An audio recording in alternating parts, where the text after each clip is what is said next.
So you are looking at the Yale University Peabody Museum of Natural History in New Haven, Connecticut.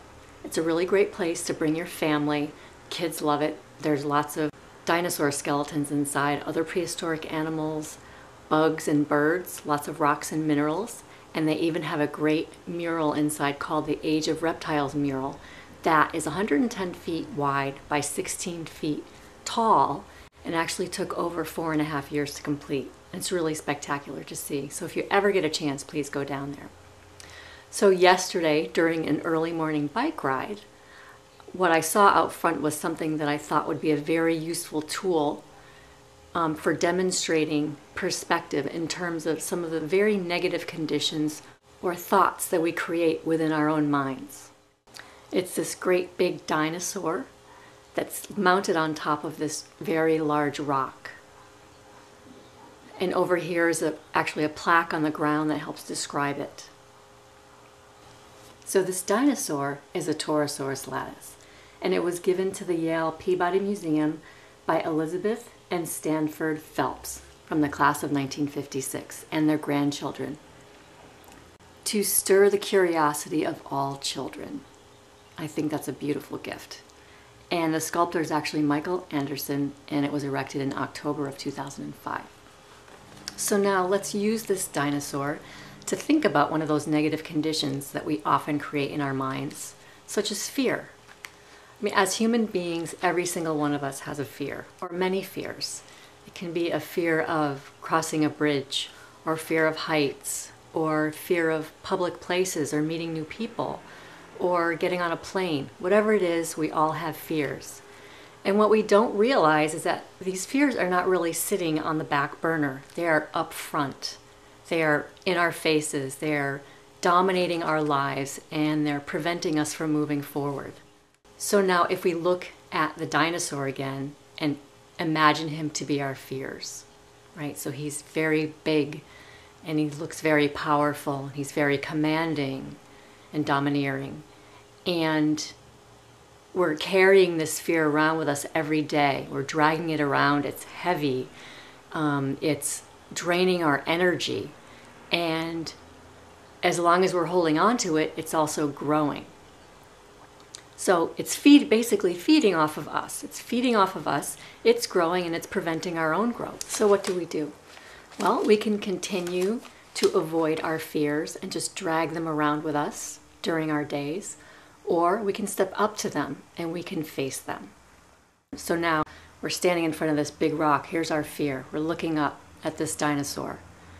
And whatever this thing is that we're afraid of, we decide to try it. It could be trying that new food. So I've tried that new food, or I've gotten on a plane, or I crossed that bridge, or I went out one day and I met some new people.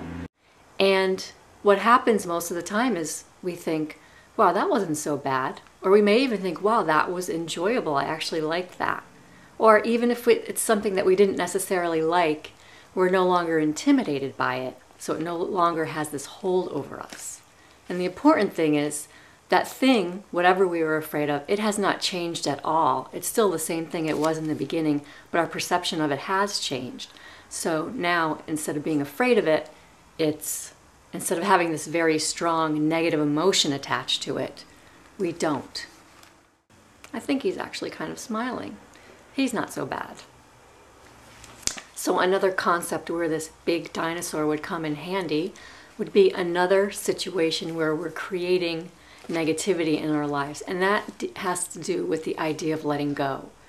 So just about all of us have been through some sort of an experience or have a set of circumstances in our past that we really need to let go of.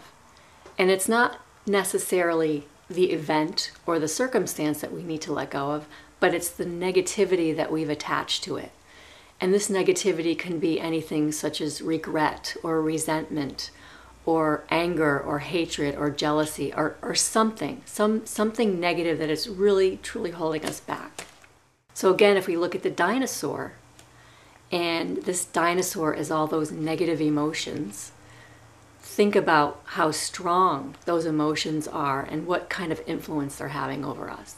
So they're suffocating us, they're crushing us, they're filling us with negativity. They're having this magnetic pull on us. They're following us around every day. They're in our faces again. They're not sitting in the background. We're holding on to them. We're thinking about them all the time. And they're really limiting our potential. So what do we do? Well, the first thing is that we really need to be aware of these experiences or these situations that we are clinging on to through the use of these negative emotions. And once we can identify those and the emotions, then we can move forward. So the first thing to do once we've done that is to then make a conscious effort to decide we are going to let go of these negative emotions, right? And then once we do that, a number of things happen. The first thing that happens is that we start to move forward very slowly. And once we start to move forward, a number of other things will start happening, and I'll use a dinosaur to demonstrate this. So now we're looking at this dinosaur. It's actually behind us because we've begun to move forward. And as we have begun to move forward, notice a few things are happening. One, the dinosaur is getting further away from us. It's going to have less of a magnetic hold on us. It won't be crushing us anymore. It won't be holding us back. And number two, it's getting smaller. So it's opening up space inside of us for new experiences, for enjoyment, for some happiness, for some learning. And what's going to happen over time is the further and further we move forward, the further and further we move away from this dinosaur, the more we're moving forward, it will eventually become a blur and then disappear. And what we're going to have left is actually the lesson that we've learned from this experience with no negativity attached to it. So we'll no longer be clinging to this experience through a negative emotion. And this lesson, this kind of detached lesson, is really the ultimate gift, I think, during our growing process. And we'll be able to use that to make better choices in the future. So if you have fears to overcome or things you really need to let go of, use the dinosaur to gain some perspective into just how much of a negative influence they're having over us. And hopefully, like the dinosaur, you can send them into extinction and finally get on a path to a more fulfilling and happy life. And if you're ever in New Haven, please come by the Peabody Museum and visit Torosaurus latus. I think you'll really like him. Bye.